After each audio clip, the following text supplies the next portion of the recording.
नमस्कार दोस्तों, मैं पंडित ठकुरेश पचौरी आज पुनः आप सभी के समक्ष अपने इस चैनल एस्ट्रोलॉजर ठकुरेश पचौरी के माध्यम से उपस्थित हुआ हूँ एक नए विषय और एक नई रोचक जानकारी के साथ। सर्वप्रथम मित्रों, मैं आप सभी चाहने वालों का, आप सभी मित्रों का और अपने ऐसे नवीन मित्रों का जो इसी वीडियो के माध्यम से मुझसे अभी अभी जुड़ेंगे, उन सब का हार्दिक अभिनंदन करता हूं अपने इस चैनल एस्ट्रोलॉजर ठकुरेश पचौरी पर। और मित्रों, आप सभी से ये अनुरोध करना चाहूँगा कि मेरा ये वीडियो शुरू से लेके अंत तक ध्यानपूर्वक सुने, तभी आप इसका पूर्ण रूप से फ़ायदा ले पाएंगे।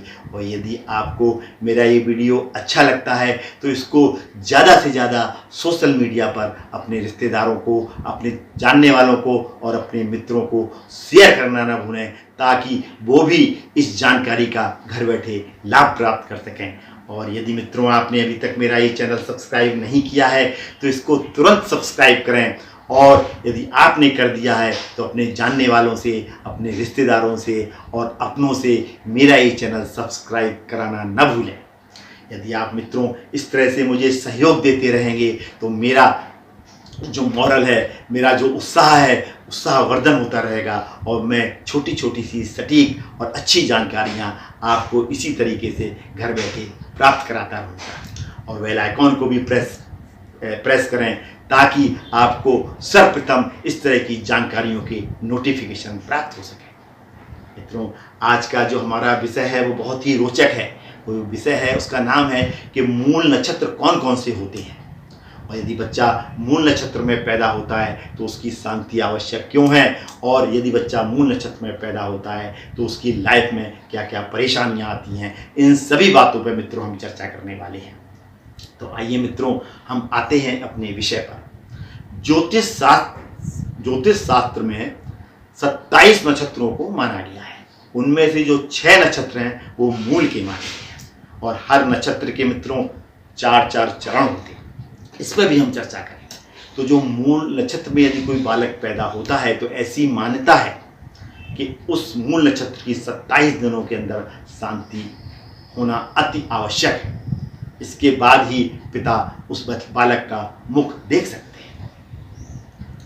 अब आते हैं कि मूल नक्षत्र कौन कौन से हैं और उनके चरण कौन से अशुभ चरण, और उनके जो चरण हैं उनमें से कौन कौन से चरण उनके अशुभ माने गए हैं, इस पर हम चर्चा करेंगे।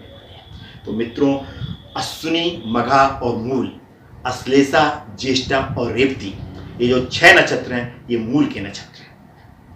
और इनके चरण के बारे में हम बताते हैं आपको।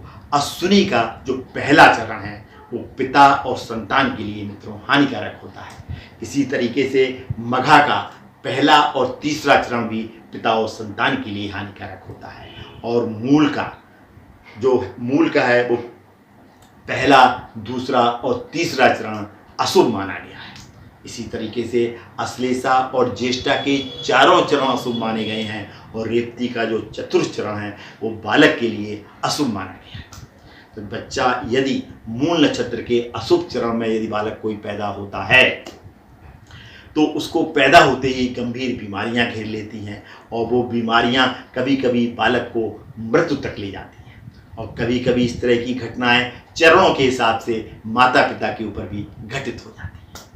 तो इन सब समस्याओं से बचने के लिए आपको करना क्या है कि जैसे ही किसी बालक का जन्म होता है तो आप उसकी जन्म कुंडली को किसी अच्छे ज्योतिषाचार्य के पास जाकर उसका अवलोकन कराएं।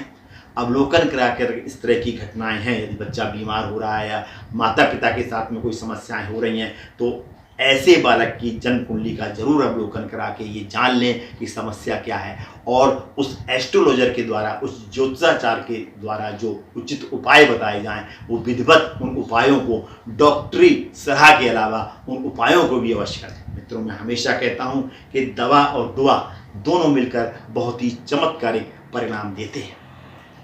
और यदि बच्चा मूल में पैदा हुआ है तो मूल की शांति भी मित्रों अवश्य करें।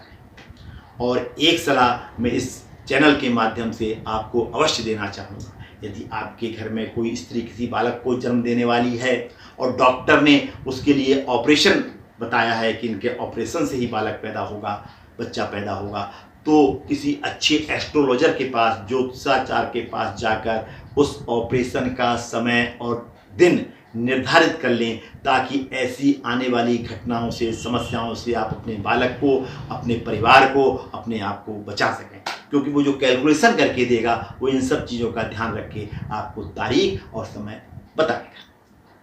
मित्रों, अब हम चर्चा करते हैं कि जो बच्चा मूल में पैदा होता है उसकी लाइफ में क्या क्या परेशानियां आती हैं। ऐसे बच्चे जो मूल में पैदा होते हैं उनकी ज़िंदगी में व्यर्थ की भागदौड़ लगी रहती है, उनका जो जीवन है बहुत ही स्ट्रगल पूर्ण रहता है। ऐसे बच्चे अपना जीवन स्वयं बनाते हैं, यानी सेल्फ मेड पर्सन होते हैं। स्वास्थ्य संबंधी समस्याएं ऐसे बच्चों के जीवन में रहती हैं और वित्त संबंधी समस्याएं भी ऐसे बच्चों के जीवन में रहती हैं। दाम्पत्य जीवन भी ऐसे बच्चों का सुखी नहीं रहता है, दाम्पत्य जीवन में भी ऐसे बच्चों की परेशानियां रहती हैं। तो इस तरह की समस्याओं से बचने के लिए आप इनके उपाय या इनकी शांति अवश्य करा लें। मैंने जैसा बताया है, इस वीडियो को सुनकर उससे संबंधित उपाय अवश्य कर लें, तो आप अपने आप को और अपने बालक को और अपने परिवार को ऐसी समस्याओं से मित्रों बचा सकते हैं। कैसा लगा आपको मेरा ये एपिसोड? यदि अच्छा लगा तो मैं आपसे पहले भी कह चुका हूँ कि सोशल मीडिया पर इसको ज़्यादा से ज़्यादा, मेरी जानकारी को ज़्यादा से ज़्यादा शेयर करें।